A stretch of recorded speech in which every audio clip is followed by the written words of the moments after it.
Today's lesson is over exponential functions. You studied exponential functions in Algebra 1. You were introduced to them in 8th grade math or in pre-algebra. Exponential functions are different than linear functions. If we think about a linear function forms a line. And it is created, when we look at a table, it's by adding the same value each time. It's by adding. So if I had maybe 1, 2, 3, this is my x values. Maybe they are going up. Maybe they're going up by 3s. 11, 4 would give me 14. So I'm adding 3 each time. That is a linear function.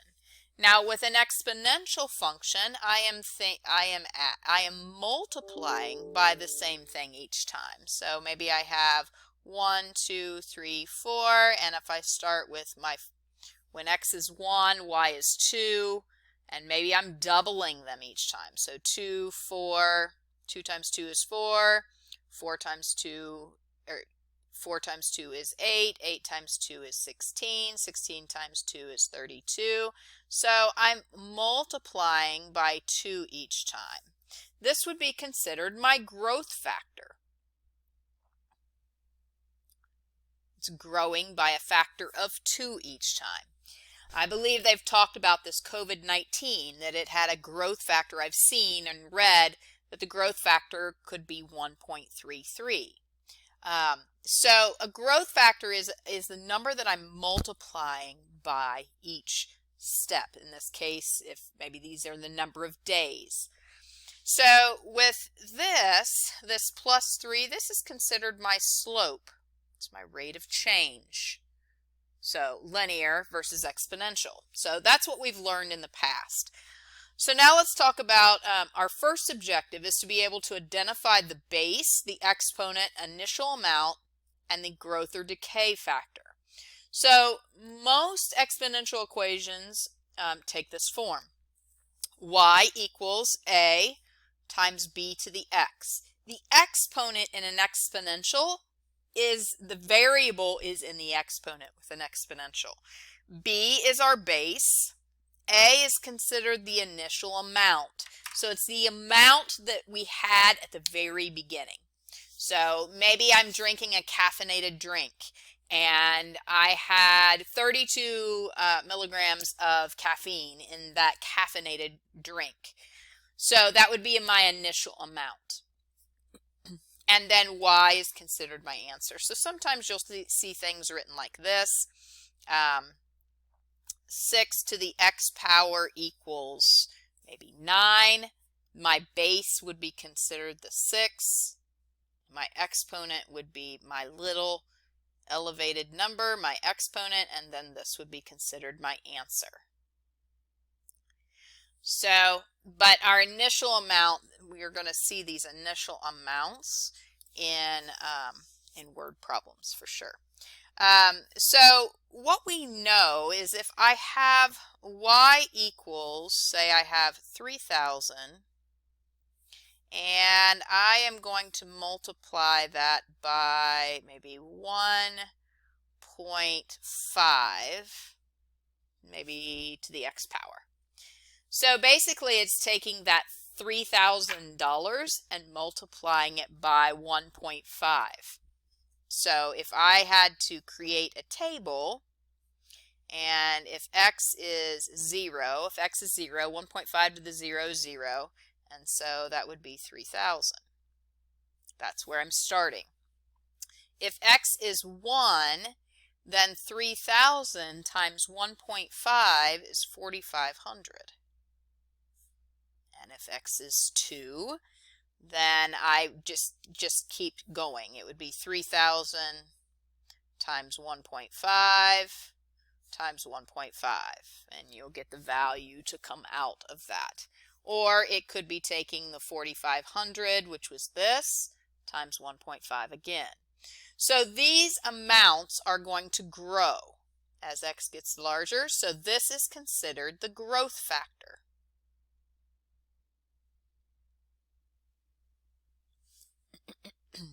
So if I were to think about a graph for this guy, well, I know when x is 0, it's going to be at 3,000.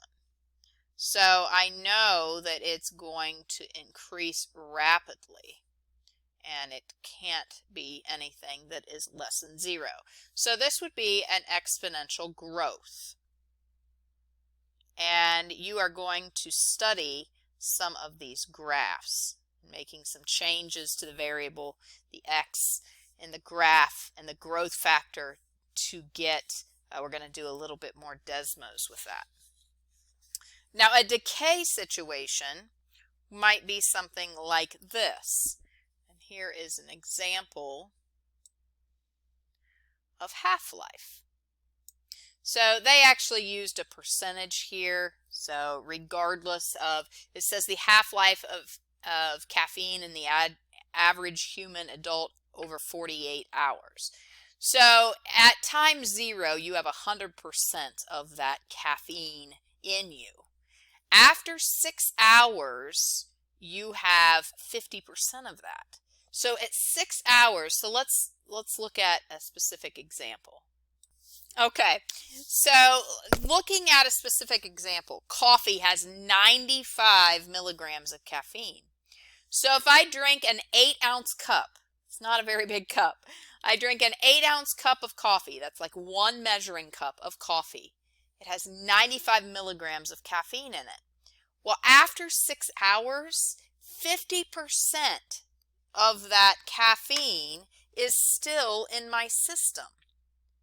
So that would mean that I still have 47.5 milligrams of caffeine in my system after 6 hours. That's the reason why they want you to not drink caffeine in the evening, because it takes so long for your body to use that caffeine. A Mountain Dew, I looked up, a Mountain Dew for 8 ounces is 36 milligrams. So you could have, according to what I read, 36 milligrams. After 6 hours, we would only have 18 milligrams left. So this is a graph that represents exponential decay. At first, the difference is greater. It drops a lot faster at the beginning, but still in, say, 42 hours, okay, that is almost 2 days after you drink this caffeinated object, you can finally start to see a little, or you still have a little bit of a trace of caffeine just after 1 8-ounce or 1 caffeine drink. So that is considered exponential decay. And what is happening is every 6 hours, it is being cut in half. So, after 6 hours, it's at 50%. After 12 hours, it's at 25%, and we just keep going. So an example of an equation for our coffee, I have 95 milligrams, that's my initial amount. I have a half-life, so it's cutting that amount in half every 6 hours. So I'm going to let T be the number of 6-hour intervals. Number of 6-hour intervals. And so that would be my equation. Initial amount, base, and this guy would be my exponent.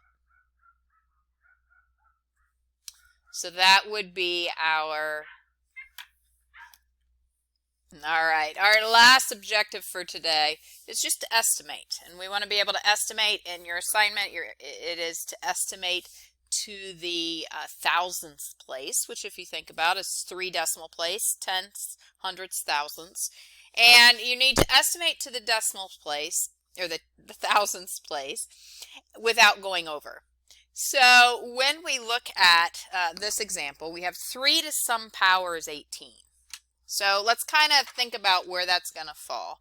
So that value of x, we know that 3 to the second power is 9. 3 to the third power is 27. So we know it has to be between 2 and 3. So maybe it's 2.5. So in your calculator, you're either going to use a little caret key or you're going to use a y to the x key. And so in my calculator, I'm going to put 3. I'm going to use the caret, and let's try 2.5. At 2.5, that gives me 15.58. So 3 to the 2.5 gives me 15.58. So maybe instead of 2.5, maybe let's try 2.9. That gives me 24. So I'm getting a lot closer. I know it's going to be 2.9 something. And you're going to continue until you narrow it down and you find the value of x to the 3 decimal places without going over. So it can't be 18, but you basically are going to try different values until you can get it to equal 18. Same thing would happen here is if I had, let's say I had 3 to some power equals 1, or no, let's make it 3 to some power equals 2. Well, we know that's a decrease. So I know that this exponent is going to have to be negative. If that exponent is negative, then I know I'm really saying 1/3 raised to some power. So anyway, so you have part of your assignment today is to just figure out what those values of x are, or those values of x can be. You have some labeling today, and then you're going to start the Desmos assignment, which is looking at these exponential graphs.